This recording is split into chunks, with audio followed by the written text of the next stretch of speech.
हमारा मार्गदर्शन करें और उन्हीं की प्रेरणा से ये आज सम्मेलन हो रहा है। वो हमें पाथेय दें, हमारा मार्गदर्शन करें। माननीय राष्ट्रपति जी। धन्यवाद। राष्ट्रीय शिक्षा नीति 2020 पर आयोजित राज्यपालों के इस सम्मेलन में उपस्थित प्रधानमंत्री श्री नरेंद्र मोदी जी, केंद्रीय शिक्षा मंत्री श्री रमेश पोखरियाल निशंक जी, केंद्रीय शिक्षा राज्य मंत्री श्री संजय धोत्रे जी, समस्त राज्यपाल व उपराज्यपाल, राज्यों के शिक्षा मंत्रीगण, इसरो के पूर्व अध्यक्ष व राष्ट्रीय शिक्षा नीति के प्रमुख शिल्पी डॉक्टर कस्तूरी रंगन जी, सभी कुलपति, निदेशक व शिक्षाविद। यह शिक्षा नीति परामर्शों की अभूतपूर्व और लंबी प्रक्रिया के बाद तैयार की गई है। मुझे बताया गया है कि इस नीति के निर्माण में लगभग 2.5 लाख ग्राम पंचायतों, 12,500 से अधिक स्थानीय निकायों तथा लगभग 675 जिलों से प्राप्त 2 लाख से अधिक सुझावों को ध्यान में रखा गया है। ऐसी राष्ट्रव्यापी तथा विस्तृत भागीदारी के कारण यह शिक्षा नीति सही मायनों में राष्ट्रीय अपेक्षाओं और समाधानों को समाहित करती है। यह शिक्षा नीति 21वीं सदी की आवश्यकताओं व आकांक्षाओं के अनुरूप देशवासियों को, विशेषकर युवाओं को आगे ले जाने में सक्षम होगी। यह केवल एक नीतिगत दस्तावेज नहीं है, बल्कि भारत के शिक्षार्थियों एवं नागरिकों की आकांक्षाओं का प्रतिबिंब है। इस शिक्षा नीति के निर्माण व निर्धारण की विस्तृत व जटिल प्रक्रिया को सफलतापूर्वक संपन्न करने के लिए मैं केंद्रीय शिक्षा मंत्री, राज्य शिक्षा मंत्री, मंत्रालय के सभी अधिकारियों एवं अन्य संस्थानों के लोगों को साधुवाद देता हूं। इस शिक्षा नीति को वर्तमान स्वरूप प्रदान करने वाले पद्म विभूषण से सम्मानित डॉक्टर कस्तूरी रंगन एवं उनकी टीम के सभी सदस्य विशेष सराहना के पात्र हैं। राष्ट्रीय शिक्षा नीति 2020 के ऐतिहासिक दस्तावेज को वर्तमान स्वरूप प्रदान करने में उनके दूरदर्शी नेतृत्व एवं प्रेरक भूमिका के लिए मैं प्रधानमंत्री जी को बधाई देता हूं। राष्ट्रीय शिक्षा नीति की घोषणा के बाद विभिन्न स्तरों और क्षेत्रों में इस पर चर्चा परिचर्चा होने लगी है। शिक्षाविदों, अभिभावकों, विद्यार्थियों व सामान्य लोगों ने इस नीति का स्वागत किया है। यह कहा जा रहा है कि यदि इस नीति के अनुरूप बदलाव कर लिए जाते हैं तो भारत एक शिक्षा महाशक्ति बन जाएगा। इस शिक्षा नीति के क्रियान्वयन में राज्यपालों की महत्वपूर्ण भूमिका होगी। वर्तमान में 400 से अधिक राज्य विश्वविद्यालयों तथा उनसे संबद्ध 40,000 से अधिक महाविद्यालयों में 2.5 करोड़ से अधिक विद्यार्थी शिक्षा प्राप्त करते हैं। इस दृष्टिकोण से राज्य विश्वविद्यालयों के ऊपर एक विशेष जिम्मेदारी है। अधिकांशतः राज्यपाल ही इन विश्वविद्यालयों के कुलाधिपति हैं। विश्वविद्यालयों, महाविद्यालयों, संस्थाओं तथा अन्य स्टेक होल्डर्स के साथ संवाद और समन्वय स्थापित करके शिक्षा नीति को कार्य रूप देने में राज्यपालों को अपना योगदान देना है।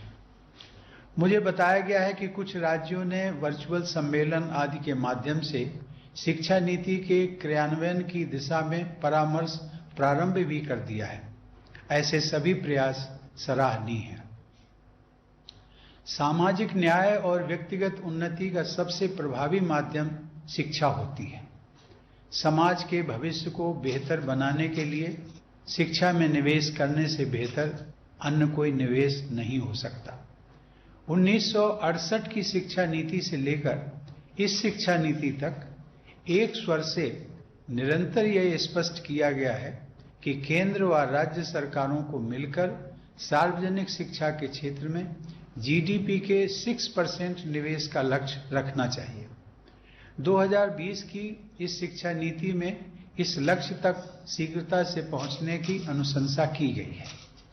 शिक्षण तथा पठन पाठन ऐसा होना चाहिए जो विद्यार्थियों में अन्वेषण, समाधान, तार्किकता व रचनात्मकता विकसित करे और नई जानकारी को आवश्यकतानुसार उपयोग में ला सकने की दक्षता व नई सोच पैदा करे। उन्हें ऐसी शिक्षा दी जाए जो चरित्र निर्माण, नैतिकता, करुणा और संवेदनशीलता का भाव विकसित करे और उन्हें रोजगार योग्य भी बनाए। इस नीति के द्वारा उच्चतर शिक्षा प्रणाली में आमूल बदलाव करते हुए युवाओं को उनकी आकांक्षा व आवश्यकता के अनुरूप शिक्षा प्रदान करने की व्यवस्था की गई है।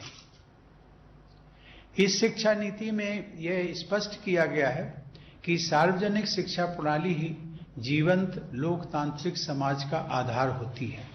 अतः सार्वजनिक शिक्षण संस्थानों को मजबूत बनाना अत्यंत आवश्यक है। नई शिक्षा नीति में इस बात पर बल दिया गया है कि हम सबको भारतीय जीवन मूल्यों पर आधारित आधुनिक शिक्षा प्रणाली विकसित करनी है। साथ ही यह भी प्रयास करना है कि सभी को उच्च गुणवत्ता से युक्त शिक्षा प्राप्त हो तथा एक जीवंत व समता मूलक नॉलेज सोसाइटी का निर्माण हो। विद्यार्थियों में मूल अधिकारों, कर्तव्यों और संवैधानिक मूल्यों के प्रति आदर भाव, देश प्रेम तथा बदलते विश्व में अपने दायित्वों के प्रति जागरूकता उत्पन्न करना भी इस शिक्षा प्रणाली का उद्देश्य है। उच्चतर शिक्षा के सभी क्षेत्रों में विशेषकर प्रोफेशनल्स को तैयार करने वाली शिक्षा प्रणाली में सार्वजनिक उद्देश्य और नैतिकता के महत्व पर बहुत बल दिया गया है। शिक्षा के माध्यम से हमें ऐसे विद्यार्थियों को गढ़ना है जो राष्ट्र गौरव के साथ साथ विश्व कल्याण की भावना से ओतप्रोत हों और सही अर्थों में ग्लोबल सिटीजन बन सके। इस नीति के द्वारा डिजिटल व ग्लोबलाइज्ड दुनिया में भारत की शिक्षा व्यवस्था का स्वरूप स्पष्ट किया गया है। सामाजिक तथा आर्थिक रूप से वंचित समूहों के लोगों को शिक्षा से जोड़ने पर विशेष बल दिया गया है। वर्ष 2025 तक प्राथमिक विद्यालय स्तर पर सभी बच्चों को मूलभूत साक्षरता और संख्या ज्ञान प्राप्त कराना इस शिक्षा प्रणाली की सर्वोच्च प्राथमिकता तय की गई है। इसके आधार पर ही आगे की शिक्षा का ढांचा खड़ा हो सकेगा। शिक्षा व्यवस्था में किए जा रहे बुनियादी बदलावों में शिक्षकों की केंद्रीय भूमिका रहेगी। इस शिक्षा नीति में यह स्पष्ट किया गया है कि शिक्षण के पेशे में सबसे होनहार लोगों का चयन होना चाहिए तथा उनकी आजीविका, मान मर्यादा और स्वायत्तता को सुनिश्चित किया जाना चाहिए। स्कूली शिक्षा को मजबूत आधार देने के लिए अगले वर्ष यानी 2021 तक इस शिक्षा नीति पर आधारित टीचर्स एजुकेशन का एक नवीन और व्यापक पाठ्यक्रम तैयार करने का लक्ष्य है। टीचर्स एजुकेशन उच्च शिक्षा का अंग है। अतः राज्य स्तर पर आप सबको टीचर्स एजुकेशन से जुड़े अत्यंत महत्वपूर्ण लक्ष्यों को प्राप्त करना है। इस संदर्भ में शैक्षिक रूप से सुदृढ़, मल्टी डिसिप्लिनरी और इंटीग्रेटेड टीचर्स एजुकेशन कार्यक्रम शुरू करने का प्रावधान है। वर्ष 2030 तक इस क्षेत्र में केवल उच्च स्तरीय संस्थान ही सक्रिय रह जाएंगे। विश्व परिदृश्य को देखते हुए व्यावसायिक शिक्षा यानी वोकेशनल एजुकेशन के विषय में एक नए महत्वाकांक्षी दृष्टिकोण को अपनाया गया है। 12वीं पंचवर्षीय योजना के आकलन के अनुसार भारत में वर्कफोर्स के 5% से भी कम लोगों ने औपचारिक व्यावसायिक शिक्षा प्राप्त की थी। यह संख्या संयुक्त राज्य अमेरिका में 52%, जर्मनी में 75% और दक्षिण कोरिया में 96% थी। भारत में व्यावसायिक शिक्षा के प्रसार में तेजी लाने की आवश्यकता को देखते हुए यह तय किया गया है कि स्कूल तथा हायर एजुकेशन सिस्टम में वर्ष 2025 तक कम से कम 50% विद्यार्थियों को व्यावसायिक शिक्षा प्रदान की जाए। इससे हमारे डेमोग्राफिक डिविडेंड का सही लाभ मिल सकेगा। भारतीय परंपरा में विकसित लोक विद्या को उच्च शिक्षण संस्थानों द्वारा व्यवसायिक शिक्षा से जोड़ा जाएगा। इस नीति में यह स्पष्ट किया गया है कि व्यवसायिक शिक्षा को मुख्य धारा की शिक्षा का ही अंग समझा जाएगा और ऐसी शिक्षा को बराबर का सम्मान दिया जाएगा। इससे बच्चों और युवाओं में कौशल वृद्धि के साथ साथ श्रम की गरिमा के प्रति सम्मान का भाव भी पैदा होगा। नई शिक्षा नीति में ऐसी उच्चतर शिक्षा की अवधारणा की गई है जो परंपरा से पोषण प्राप्त करती हो और अपने दृष्टिकोण में आधुनिक व भविष्योन्मुख भी हो। शिक्षण पद्धति और बाल मनोविज्ञान की दृष्टि से सभी स्वीकार करते हैं कि आरंभिक शिक्षा का माध्यम मातृभाषा होनी चाहिए। इस सोच के अनुरूप नई शिक्षा नीति में त्रिभाषा सूत्र की संस्तुति की गई है। इस शिक्षा नीति में भारतीय भाषाओं, कला और संस्कृति को प्राथमिकता दी गई है। इससे विद्यार्थियों में सृजनात्मक क्षमता विकसित होगी तथा भारतीय भाषाओं की ताकत और बढ़ेगी। विविध भाषाओं वाले हमारे देश की एकता को अक्षुण्ण बनाए रखने में इससे मदद मिलेगी। राष्ट्रीय शिक्षा नीति में भारतीय भाषाओं, कलाओं और संस्कृति के संवर्धन को विशेष महत्व दिया गया है, क्योंकि वे भारत की पहचान के साथ साथ हमारी अर्थव्यवस्था के लिए भी महत्वपूर्ण है। भारत की सांस्कृतिक समृद्धि और विविधता से विद्यार्थियों का परिचय कराने के लिए देश में 100 पर्यटन स्थलों को चिन्हित किया जाएगा। शिक्षण संस्थानों द्वारा उन स्थानों पर शैक्षिक भ्रमण पर ले जाया जाएगा ताकि वे हमारे देश की बहुआयामी सभ्यता, संस्कृति, ज्ञान विज्ञान और साहित्य को समझ सकें। आप सब अपने अपने राज्यों में ऐसे स्थलों के विषय में अच्छी पाठ्य सामग्री विकसित करवा सकते हैं। ऐसे स्थलों में पर्यटन सुविधाओं के विकास के लिए भी आप आवश्यक दिशा निर्देश दे सकते हैं। राष्ट्रपिता महात्मा गांधी वैज्ञानिक व तकनीकी शिक्षा तथा विशेषज्ञों को जन सामान्य एवं भारतीय भाषाओं से जोड़ने के पक्षधर थे। शिक्षा योजना से जुड़े उनके अनेक महत्वपूर्ण विचार इस राष्ट्रीय शिक्षा नीति में परिलक्षित होते हैं। बापू ने कहा था, मेरी योजना में ज्यादा और बेहतर पुस्तकालय होंगे, ज्यादा और अच्छी प्रयोगशालाएं होंगी, अधिक और श्रेष्ठतर अनुसंधान संस्थाएं होंगी। उसके अंतर्गत रसायन शास्त्रियों, इंजीनियरों और अन्य विशेषज्ञों की एक पूरी सेना तैयार की जाएगी। ये लोग देश के सच्चे सेवक होंगे और उस राष्ट्र की विविध और बढ़ती हुई जरूरतें पूरी करेंगे, जिसे अपने अधिकारों तथा आवश्यकताओं का उत्तरोत्तर अधिकाधिक भान होता जा रहा है। और ये सभी विशेषज्ञ विदेशी नहीं बल्कि आम जनता की भाषा बोलेंगे। जो ज्ञान से प्राप्त करेंगे वो आम लोगों की पहुंच के अंदर होगा। वो उसके साझेदार होंगे। आंख मूंद कर नकल करने के बजाय सच्चे मौलिक काम किए जाने लगेंगे। ये बापू ने कहा था। मित्रों, तक्षशिला, नालंदा, वल्लभी और विक्रमशिला जैसे प्राचीन विश्वविद्यालयों से प्रेरणा लेते हुए बड़े और मल्टी डिसिप्लिनरी विश्वविद्यालयों तथा हायर एजुकेशन इंस्टीट्यूशंस अथवा क्लस्टर्स को स्थापित करने की अनुशंसा की गई है। Multi disciplinary education and research universities अर्थात मेरू की स्थापना की जाएगी, जिनका लक्ष्य विश्व स्तरीय गुणवत्ता प्राप्त करने का होगा।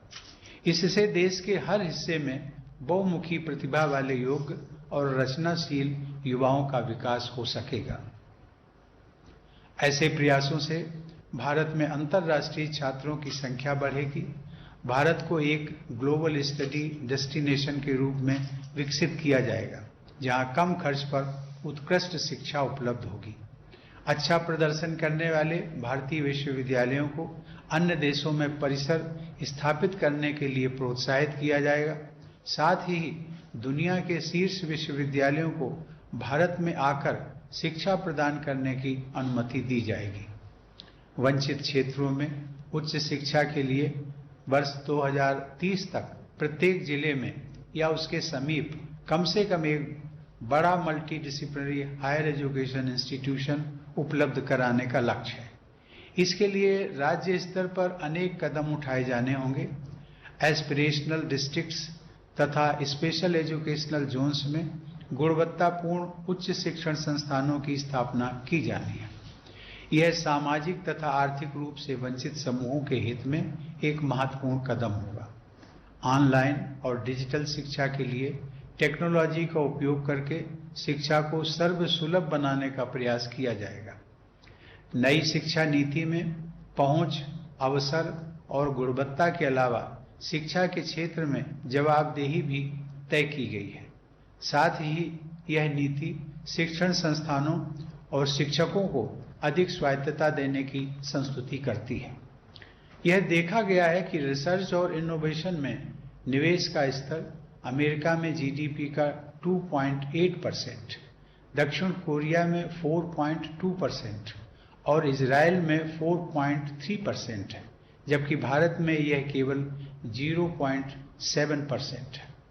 भारत जैसी बड़ी और जीवंत अर्थव्यवस्था को गति प्रदान करने के लिए नॉलेज क्रिएशन तथा रिसर्च को प्रोत्साहित करना जरूरी है। केंद्र व राज्य सरकारों को रिसर्च तथा इनोवेशन में निवेश का प्रतिशत बढ़ाना होगा। सभी क्षेत्रों में गुणवत्ता युक्त शैक्षिक अनुसंधान को प्रेरित करने के लिए राष्ट्रीय अनुसंधान फाउंडेशन की स्थापना की जाएगी। शोध की संस्कृति को मजबूत बनाने के लिए सभी विश्वविद्यालयों व उच्च शिक्षण संस्थानों को राष्ट्रीय अनुसंधान फाउंडेशन के साथ मिलकर काम करना होगा। टेक्नोलॉजी के उपयोग और इंटीग्रेशन से शिक्षण प्रक्रिया में सुधार को गति मिलेगी तथा बेहतर परिणाम निकलेंगे। इसके लिए national educational technology forum NETF की स्थापना की जाएगी। NETF द्वारा राज्य सरकार की एजेंसियों को भी परामर्श उपलब्ध कराया जाएगा। शिक्षा प्रणाली के सभी आयामों को टेक्नोलॉजी की सहायता से अधिक सुगम व सुलभ बनाया जाएगा। आर्टिफिशियल इंटेलिजेंस के संदर्भ में अनुसंधान और उपयोग को बढ़ावा दिया जाएगा ताकि स्वास्थ्य सेवाओं, कृषि, क्लाइमेट चेंज जैसे क्षेत्रों में प्रभावी बदलाव लाए जा सके। इस शिक्षा नीति की सफलता केंद्र तथा राज्य दोनों के प्रभावी योगदान पर निर्भर करेगी। भारतीय संविधान के अंतर्गत शिक्षा कंकरेंट लिस्ट का विषय है, अतः इसमें केंद्र और राज्यों द्वारा संयुक्त और समन्वयपूर्ण कार्रवाई की आवश्यकता है। शिक्षा से जुड़े मानकों पर विभिन्न राज्यों में असमानता देखी जाती है। राज्यों को अपनी स्थानीय परिस्थितियों, विशेषताओं तथा अपेक्षाओं के अनुरूप राष्ट्रीय शिक्षा नीति का अनुपालन करना है। इस शिक्षा नीति को प्रभावी कार्य रूप देने के लिए केंद्र और राज्य सरकारों को सभी स्टेक होल्डर्स के साथ मिलकर अनवरत प्रयास करने होंगे। उच्चतर शिक्षा के क्षेत्र में इस शिक्षा नीति की अनुशंसाओं का समयबद्ध पालन सुनिश्चित करने के लिए विश्वविद्यालयों के कुलपतियों तथा शिक्षकों की वैकेंसीज पर अतिशीघ्र सुयोग्य व्यक्तियों को नियुक्त करने की आवश्यकता है। प्रधानमंत्री जी व शिक्षा मंत्री जी, राष्ट्रीय शिक्षा नीति पर आज आयोजित परिचर्चा के संदर्भ में मैंने कुछ दिन पूर्व सभी राज्यपालों व उपराज्यपालों से बात की थी। मुझे इन सबकी उत्सुकता, उत्साह व तैयारी के बारे में जानकर बहुत प्रसन्नता हुई। सभी राज्यपालों ने अपने शिक्षा मंत्रियों और राज्य विश्वविद्यालयों के कुलपतियों के साथ बैठकें की हैं तथा आज राष्ट्रीय शिक्षा नीति पर चर्चा करने के लिए तैयारी करके आए हैं। मैं परिचर्चा के अगले सत्र में भी उपस्थित रहूंगा। शिक्षा नीति के क्रियान्वयन से जुड़े संवाद व परामर्श की प्रक्रिया को जारी रखते हुए केंद्रीय शिक्षा मंत्रालय ने आगामी 19 सितंबर को केंद्रीय विश्वविद्यालय और उच्च शिक्षण संस्थानों के साथ एक वर्चुअल सम्मेलन का आयोजन निर्धारित किया है। मैं उस संवाद में भी भाग लूंगा। ऐसे सभी संवादों के निष्कर्षों को जोड़कर देखने से शिक्षा नीति के कार्यान्वयन से जुड़े मुद्दों पर समग्र दृष्टिकोण बन सकेगा। मैं चाहूंगा कि सभी राज्यपाल अपने राज्यों में नई शिक्षा नीति को कार्य रूप देने के लिए थीम आधारित वर्चुअल सम्मेलन करें। शिक्षा नीति के विभिन्न आयामों पर व्यापक विचार विमर्श के उपरांत आप सब अपने महत्वपूर्ण सुझाव केंद्रीय शिक्षा मंत्रालय को भेज सकते हैं ताकि उनका देशव्यापी उपयोग किया जा सके। राष्ट्रीय शिक्षा नीति की अनुशंसाओं को लागू करने की दिशा में आप सभी राज्यपालों तथा शिक्षा मंत्रियों का बहुत महत्वपूर्ण दायित्व है। मुझे विश्वास है कि राष्ट्रीय शिक्षा नीति को कार्य रूप देने में योगदान करते हुए आप सब भारत को नॉलेज हब बनाने में अपनी प्रभावी भूमिका निभाएंगे। धन्यवाद। जय हिंद।